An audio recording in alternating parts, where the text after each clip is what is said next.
Welcome to Nerdville. You will never find a more wretched hive of scum and villainy.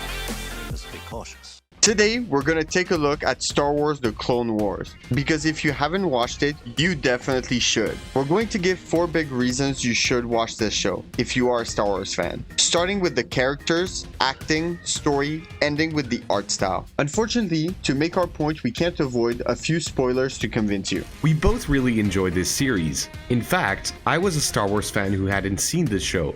Turtles and my older brother hassled me for a long time until I watched it, and they were right to. Now, let's get down to the nitty-gritty of it all. 1. The characters. Anakin Skywalker. Unfortunately, as a character in the prequels, Anakin is extremely lackluster, and to be quite honest, is super cringy and kind of a creep. I can't breathe. In episode 2 and 3, I think, he is by far my least favorite character. In the prequels, he is a weak, jealous guy with an inferiority complex who is easily manipulated. All of these negative qualities could be overlooked if he was cool or badass like Darth Vader is. However, Star Wars The Clone Wars shows you a different side of him, the General Skywalker of this war. Anakin is actually the chosen one in the Clone Wars. He is brave, arrogant like his master, and incredibly strong and intelligent. He is actually funny now too, where he pokes fun at his master, but not like this. And you will pay attention to my lead. Why? What? But this. I'll take care of this, Obi-Wan. You, go find your girlfriend. Right, but no, Anakin, she's not my... Another side we see more clearly in the Clone Wars is Anakin turning to the dark side, which feels a bit sudden in episode 3. Apart from his fear of Padme's death and Mace Windu not trusting him, we don't see his disdain for the Jedi Order itself very well. Even though he's a hero of the Clone Wars, rescuing members of the Council time and time again, in a few arcs we really see through Anakin's perspective that the Jedi Order doesn't trust him. Notably the one where Obi-Wan pretends to have been assassinated so he can go undercover. This is a good example of the Jedi Council not trusting Anakin. There are other examples of this throughout the series. In particular, one we'll go over later discussing Ahsoka Tano. Darth Maul. What? You heard that right. Darth Maul is alive. Maul has always been a very iconic and badass character in Star Wars. Personally, he's my favorite. And for all of you that have always wanted to see more, which we did not see in the prequels, The Clone Wars delivers on that. In the films, he's just portrayed as a very cool Sith assassin. In the Clone Wars, however, he feels like a completely different character. Maul is extremely intelligent and has a keen strategic mind. He is not just the brutish assassin we believe him to be. Another great aspect of Maul being in the show is giving an actual antagonist to Obi-Wan Kenobi, who is one of the driving forces of Maul's character. We get a lot more info on Maul's character in his arcs throughout the Clone Wars. He's a Sith who has been tossed aside and has lost his purpose in the grand design of the Sith. Maul in this series is actively trying to find ways to regain a foothold in this galaxy because he needs power to overthrow his old master, all the while orchestrating things as best he can to get revenge on Obi-Wan. He does this by taking control of the criminal underground. This is why you see in the Solo movie that Darth Maul is the leader of Crimson Dawn. Maul's storyline is just awesome, especially his plot connecting to the Mandalore storyline, which we will go into a bit later. However, the best part about animated Darth Maul has to be Sam Witwer as the actor who brings him to life. He just does such an amazing job at portraying Maul. He is very eloquent and pretentious, as we would expect from an ex-Sith Lord, but still showing his ferocious side from the Phantom Menace. From Maul's story, we also get a deeper dive into the psychology of the Sith. When we first meet Maul again, he's completely lost. He haphazardly made himself a cyborg body, but not to lose his mind during his solitude. While trying to survive, he kept reciting the Sith code. Through victory, my dreams have broken the chains. The chains are the easy part. It's what goes on in here that's hard. This is a trait that we've seen in the Sith many times. Much like Vader stubbornly clinging to life after having been defeated by Obi-Wan, or Palpatine trying to achieve immortality. If you are a Maul fan, this is a show you have to watch. The Clones.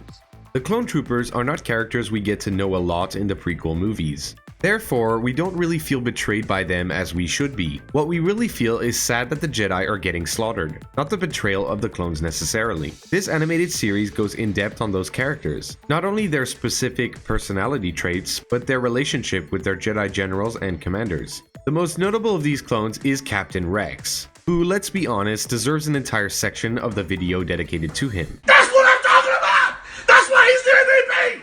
That's why he's the GOAT! The GOAT! He is the captain of the 501st Legion of the Grand Army of the Republic, under the direct command of General Anakin Skywalker and his Padawan Ahsoka Tano. Unlike most clone troopers led by more by-the-books Jedi, Anakin's unique strategies, friendship, and camaraderie he shows his troops makes Rex and a lot of the 501st unique in comparison to other clones. There are other Jedi that have a close relationship with their clones, such as Plo Koon and his Wolfpack from the 104th Division. We also see other clones than Rex, with variation in their personalities and philosophies such as Echo, Heavy, Fives, Jesse, Cody, Wolf, and Gregor, as well as the Bad Batch for instance. A lot of these characters you become attached to very easily, and the later you get on in the seasons, the harder it gets, the closer we get to Order 66. Most importantly, in this series, you get an existentialist version of the clones. What are they? Are they just clones? Are they just soldiers? Do good soldiers always follow orders? What will they do with no war when they are bred for it? Can they be other things than soldiers? And we see throughout the show that these questions are mostly answered. Ahsoka Tano. Ahsoka is introduced as the Padawan of Anakin Skywalker in this series, and is one of the main protagonists. Ahsoka is one of the greatest additions to the Star Wars canon. Not only this is another way to see Anakin's character development, but she's a very cool character as well. Through the relationship of Anakin and Ahsoka, we really understand how influential a master can be on their Padawan. Ahsoka is a big stickler for the rules, just like Yoda. However, throughout the series, you get to see how much Anakin's teachings weighed on her mind, with her constantly questioning authority and using her master's unorthodox strategies to her advantage. Also, the fact that she is so cocky can be attributed to Obi-Wan's teachings to Anakin. Move Kenobi's arrogance. We can really see how the Jedi's teachings are carried throughout multiple generations, even if there's obvious variations to the teachings themselves. Through Ahsoka's storyline, we really get to see why Anakin turned to the dark side, since a Padawan has an influence on their master as well, where in one of the final arcs of the series, Ahsoka gets betrayed by the Jedi Order, because of her being wrongfully accused of a crime. If you only watched Season 7 because of its link to Revenge of the Sith, this is why Ahsoka is no longer part of the Order. Even after being exonerated and asked to join the Order, she refuses, because the only one who believed in her among the Jedi was Anakin. Because of this situation and how she was taught by Anakin, she understood that the Order was too intertwined with politics, and wasn't what it was supposed to be. This distrust for the Jedi that Ahsoka now has is part of the reason Anakin was so easily manipulated by Palpatine. Since this is one of the major reasons Anakin felt the Council did not trust him in Episode 3. Another major reason to watch this show is because of Ahsoka's link to various other Star Wars content, where Ahsoka, like Maul, appears in various other media, such as her own show, as well as Star Wars Rebels and The Mandalorian. There are many other amazing characters in this series, such as Asajj Ventress, Count Dooku, Cad Bane, and Hondo Ohnaka, to name a few. However, we do not have time to cover all of these characters in this video. Number 2. Acting and humor. Humor in the series is really on point. This is the case with Hondo Ohnaka, who is an egotistical, charming, and hilarious narcissistic pirate, who is easily one of the favorite characters in the series. Every time he is in an episode, he only makes said episode much better. Look at them. How powerful can they be? They are running away from Kenobi. The contrast between his con man attitude and Obi-Wan's stern personality also makes for a great situational humor, sparking a sort of friendship with the Jedi. One of my best friends was a Jedi. I'm pretty sure we were friends. We can also see this a lot through the characters of the droids. In the prequels, they're quite funny, You're under arrest. but not to the level of the Clone Wars. Don't shoot. I'm not the commander. He's the commander. Guess I'm the commander now. Where they do lose a bit of intimidation factor, but let's be serious, they were never threatening, unless they were in a very big group. And the Clone Wars sets the stage for droids to be even more humorous. The acting in Star Wars is not the best, but that doesn't stop us from appreciating the universe and the stories. There are certain exceptions, obviously, moments between characters that are superb, and certain actors who carry the movie, like Liam Neeson as Qui-Gon Jinn or Christopher Lee as Count Dooku. Not to say that Clone Wars does not suffer from the Star Wars acting, if you know what I mean, but there isn't as much. It's actually quite well written. where the voice actors' performances are just amazing. Now, in the first 2 seasons, it is just starting, so the art style and the scripts do become better and better as the seasons progress. Certain actors like Sam Witwer, who voiced Darth Maul, as well as Anne Graves, who voices Satine, the Duchess of Mandalore, really brings the show's acting to the next level, with the overarching Mandalore storyline. The addition of a dark side assassin like Ventress is also excellent. Not only is the character extremely well written, but the voice actress, Nika Futterman, did an incredible job. Her impact in the show is quite clear when she is on scene.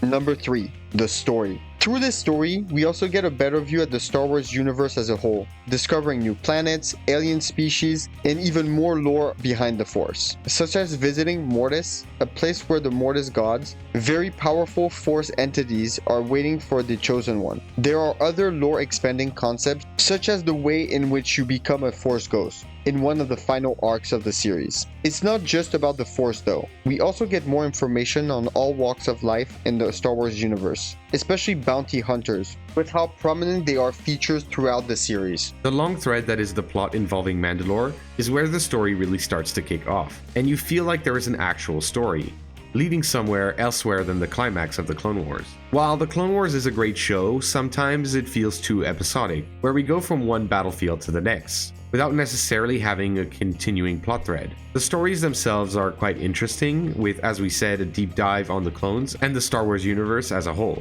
The Mandalore plotline, however, starts in Season 2 of the Clone Wars, with the introduction of Obi-Wan's previous love interest, the Duchess and leader of Mandalore, Satine Kryze. We follow Obi-Wan trying to uncover a conspiracy against the throne of Mandalore. This potential civil war has 2 sides to it. That of the Duchess, who believe in pacifism, and that of the Death Watch, led by Pre Vizsla, a group of anti-government terrorists who want to restore Mandalore's warrior past. This political conflict is very interesting to watch play out, and sparks interesting questions. Do you let go of your heritage to save your people, or do you embrace it and risk jeopardizing the survival of your culture? The reintroduction of the Mandalorian culture into the canon gave us another culture apart from the Jedi that we as fans could dream about. Obviously, this culture has already been explored in Star Wars Legends, but not everyone is into reading the comics. And for those who enjoy watching Star Wars on screen, this was a much needed addition. This plot is not only great for the Clone Wars, but will give you more context as to the events occurring in the other Star Wars shows, such as The Mandalorian. In this series, we also get a deeper dive into how the Republic works. The senators that are trying to put an end to the war, like Senators Organa and Amidala, are always roadblocked by the bureaucracy of the Republic and the people who want the war to continue. We also see the origins of Order 66 through the story of Jedi Master Sifo Dyas. We also follow the narrative through Fives, a clone in the 501st. This storyline is especially interesting, as we follow the conspiracy of the Sith manipulating the Senate. CT-5555, aka Fives, is the main character of this arc, as he tries to uncover this conspiracy. In this, as well as the Sifo Dyas arc, the Jedi become increasingly aware that the entire Clone Wars was a setup on both sides by the Sith, as the Sith of this era were different than the ancient Sith of the past, who focused on military might. The rule of 2 Sith decided to manipulate events behind the scenes, through politics and the economy, and we really get to see how this plays out in the story. Number 4. The art. While the art leaves a bit to be desired in the first 2 seasons of the Clone Wars, when Season 3 begins, that's when the budget and animation starts to ramp up. The quality of the 3D is really amazing. The animations on the characters' faces in particular are a breath of fresh air as opposed to the motionlessness that we usually see in anime. Not only are the animations really solid, but it also has some of the best lightsaber duels and lightsaber combat in the Star Wars canon. The cool fact about using 3D is that we can see the acting of some of the characters and more clearly see their personality traits. The textures are also increasingly incredible over the seasons, where everything looks painted over. This is very nice to see 3D used so well on an animated TV show, not only in Disney and Pixar movies. All in all, Clone Wars is an amazing Star Wars show to watch, with incredible character development, immersive storylines into the Star Wars universe, great art, animations, as well as amazing fight scenes. Clone Wars really delivers on all fronts, where the prequels mostly fail. This is in part why the majority of older fans changed their opinions on the prequel era, given how well Clone Wars covers this period in history. If you're a Star Wars fan, you definitely need to watch this show. If you want to learn more about lightsaber combat and how it works, Oh geez, lightsabers, they really hurt. yeah, they're so unfair. Well, you should check out our video on lightsaber combat for an explained. Embrace the dark side. Do it. Click on the next video. See you next time. Peace out.